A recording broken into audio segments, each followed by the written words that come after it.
Our next speaker is our VP of Education and past president of Renaissance Speakers and is a distinguished Toastmaster. She has earned Toastmaster of the Year and received the Founders Award.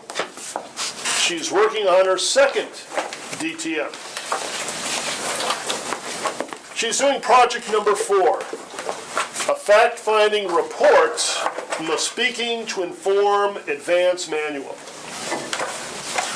The objectives of this speech are: prepare a report on a situation, event, or problem of interest to the audience. Deliver sufficient factual information to your report, or in your report, so that the audience can make valid conclusions or a sound decision. Answer questions from the audience. So when Susan is finished with her 7 to 9 minutes, you'll have 2 to 3 minutes to question her. Along with others, Susan has been struggling with getting her wits around the new Pathways program. Our new president, that's me, asked Susan to do a presentation on Pathways as the Vice President of Education. Therefore, Susan researched the Pathways program on the Toastmasters International website, on the district website, as well as on the internet in general. She also reviewed notes from the various training seminars she has attended. From her research, she discovered that there is a basic structure that runs throughout the Pathways program. By stripping away the complexities and focusing on the simplicity of the structure of the program, she hopes to bring you a better understanding of Pathways. Please welcome Susan Stewart with her speech entitled 10 divided by 5 divided by 14 times 5 equals Pathways. Susan Stewart. Wow.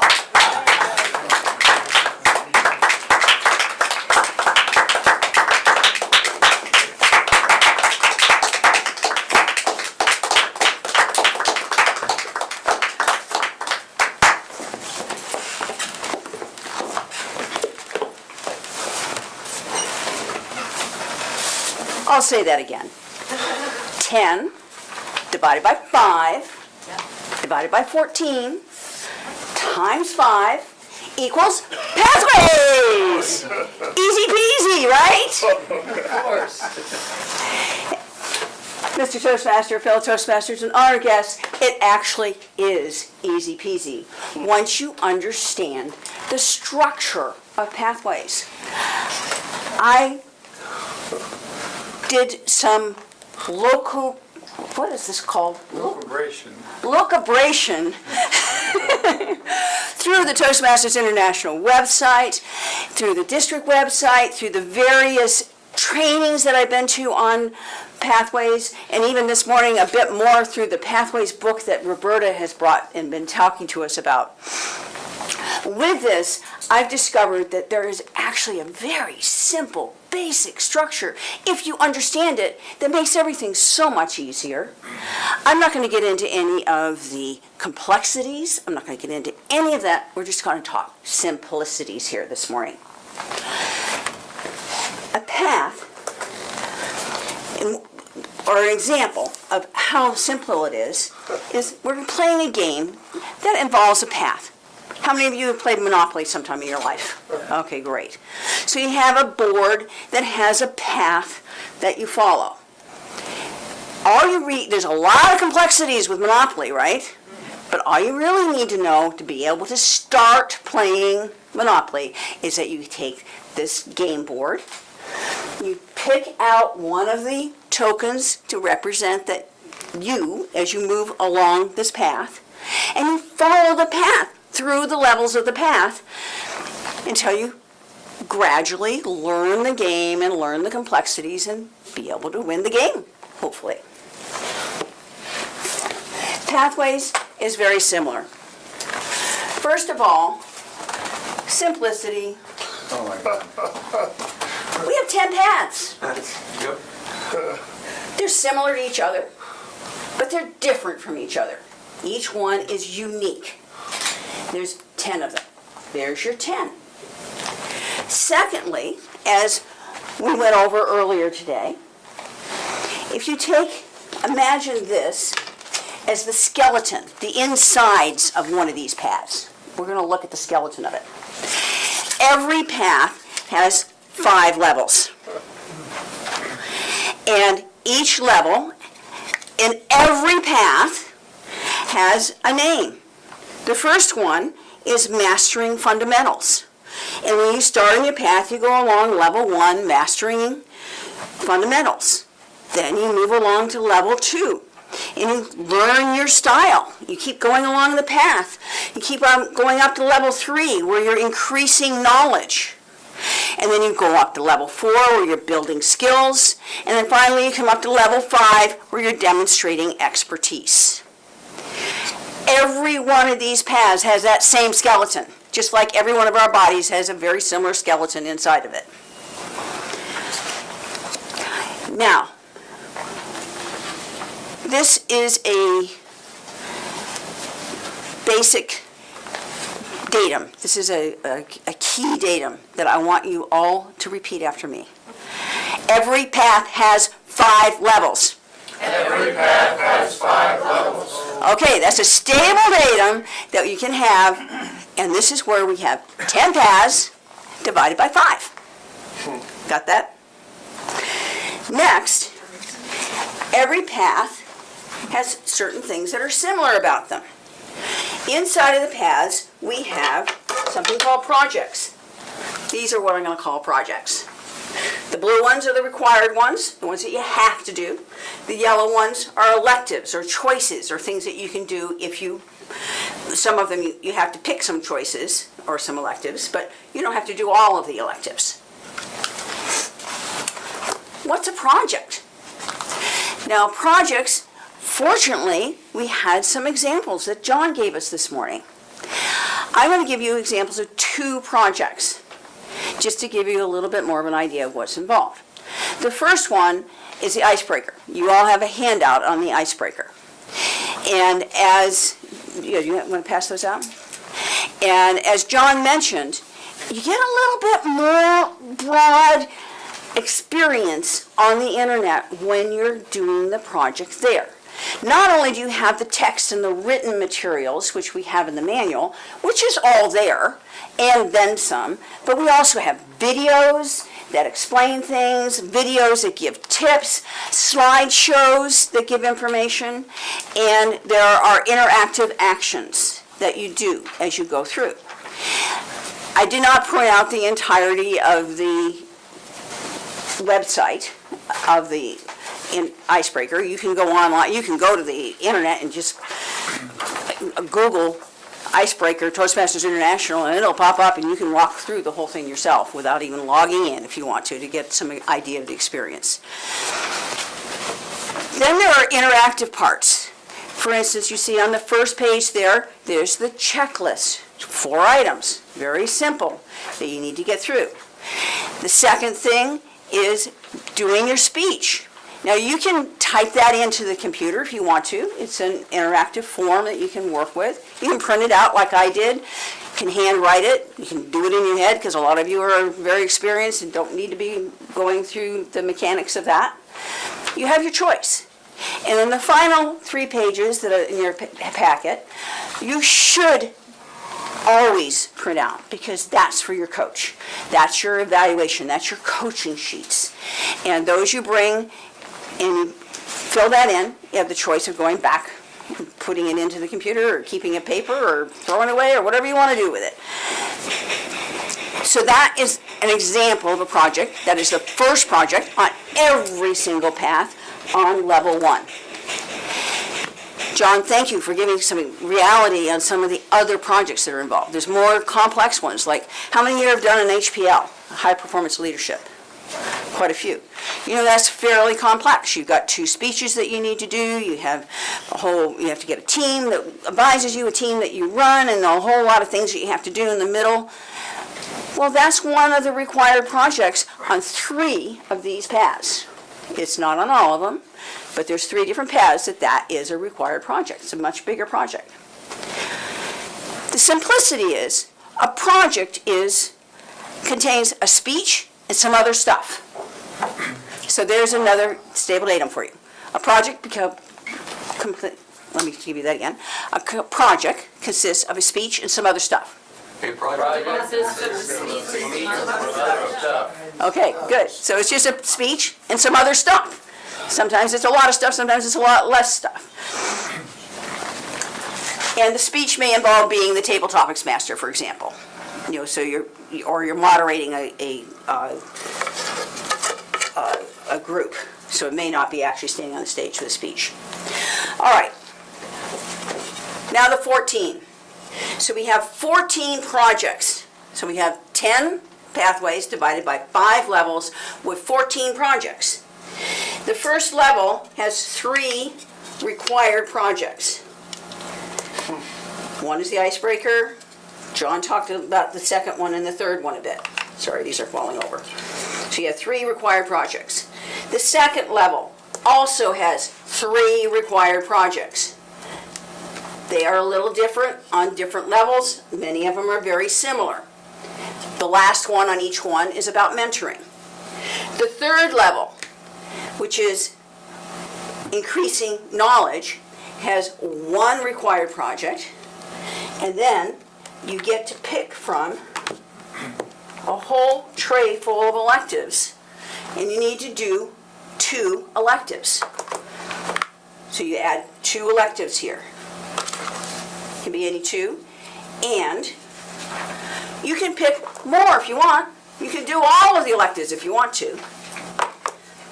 Then you move on to level 4, moving on up through the pathway to building skills. Here you have 1 required one, and you have 1 elective. Now this is going to be a different tray of electives you're picking from. These are not the same electives that you picked from level 3. And then finally, at level 5, you have 2 more required projects. This is like your senior year, you're graduating, and you have another elective that you do. Again, you have half a dozen electives now that you can pick from, and you do your elective. So there's your 14. So you get 10 divided by 5, divided by 14. And then we have the last component, which is times 5. Now, Toastmasters International has decided to call them core competencies. What the heck is a core competency? Core competency is simply a skill. It's something that you've learned, an expertise that you've gained. And they've identified 5 of them. Those 5 core competencies include public speaking, number 1. Every single one of the paths has public speaking as a core competency. And I'm going to jump to number 5. Number 5, as you notice, is also on every single one. Number 5 is confidence.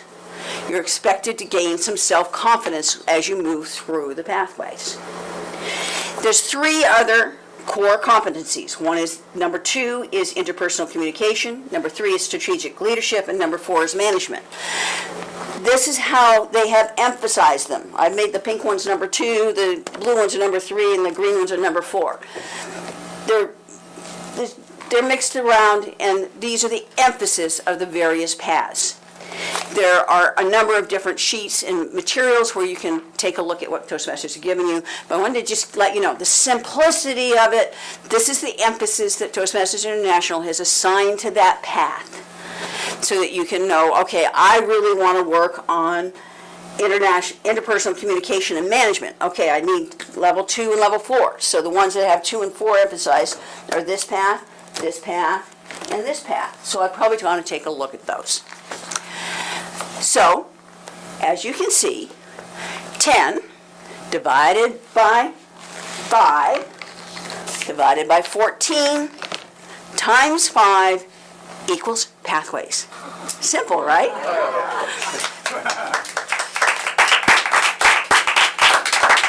At this point, I will entertain any questions. Yes, Michael. Yeah.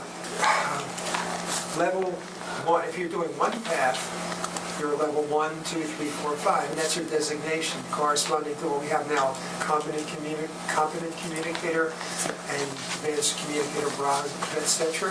Does this mean that if you've done one pathway, one path all the way through, and you start another one, you're now back to level 1? Do you keep your level 5 designation? How, if you've done 3 of them, can you be 3 level 5s and 1 level 1? How do we know who's what anymore? All right, good question. The designations are a little bit different now. Now, what you are is you have completed a path. And each path has a name. For example, dynamic leadership, or effective coaching, or persuasive influence, or presentation mastery. So let's say you chose presentation mastery as the path that you wanted to do. I happen to know that's this one because it only has the 2. So when you complete level 1 of presentation mastery, you're a level 1 presentation mastery. When you complete level 2, you're level 2 presentation mastery, etc., until you get to level 5. And when you complete your final project up here, you've done all 14 or more if you wanted, plus your assessments. There's other little things that you have to do besides the projects on each level, but they're very straightforward on the website. Then you are a presentation mastery pathways completion. You have completed that path. You're fully done. You get a big gold star, you can put it on your forehead. All right? But you get your certificate, and that's a major accomplishment because you only have to become a distinguished Toastmaster under this new program, you need to do 2 paths. 2 different ones, whatever ones you pick, and some other things, like being a district officer, an officer here, and there's a few other things you have to do in addition to the 2 paths. But the first thing you have to do is you have to complete 2 full paths. So you're a PMPC, Yeah. and comma, and then whatever else it is. So everyone has like 4 letters for each path with commas in between. As they work towards DTM, and their DTM, then we just eliminate all the PMPCs and all that complexity, and they're just... Your DTM. DTM is a distinguished Toastmaster, which is the highest level that you can come in your educationals. Okay, well, follow-up question. You do 10 icebreakers, you do all the paths, you have to go back and redo the same icebreaker? You can do different ones. Outline for what an icebreaker is. When you do your second path, do you do the same speech again? No, you do it just like when you're doing your CC manual again. You don't give the same icebreaker again. But there's a strict outline of what it has to be. You just pass it out. You get but there's a lot of different things you can put into that outline. You have a lot of experiences in your life. And there actually is an explanation saying if you've done this before, take it from a current time. What are your current goals as opposed to maybe what they were when you were a kid? Okay. If you think of it, this first level 1 is like an orientation. So those first 3 projects are an orientation to the path. The second one is where you're starting to learn your style that's having to do with that path. The third one, you're starting to gain more knowledge about it. The fourth one, you're building skills. And the fifth is you're demonstrating your expertise. So it's sort of like orientation, freshman, sophomore, junior, senior in that path, if you think of it that way. So the orientation is going to be the same every year you go to college, but it's a little different when you're a junior than when you go as a freshman. Does that make sense? That's all our time we have for Okay, I'm out of time. I do have you have the references in your hand. If you don't need that, please pass it back. I'm giving this speech again, and these are expensive handouts. And I have a whole bunch of these, which I will put in the back if you want more specifics. This lists out the core competencies, the 10 paths, and then it gives each of the 10 paths, and it gives what the projects are in each path, so that you have a very clear, simple explanation of that. If you want details on what those projects are, look at Roberta's book. Wow. Okay.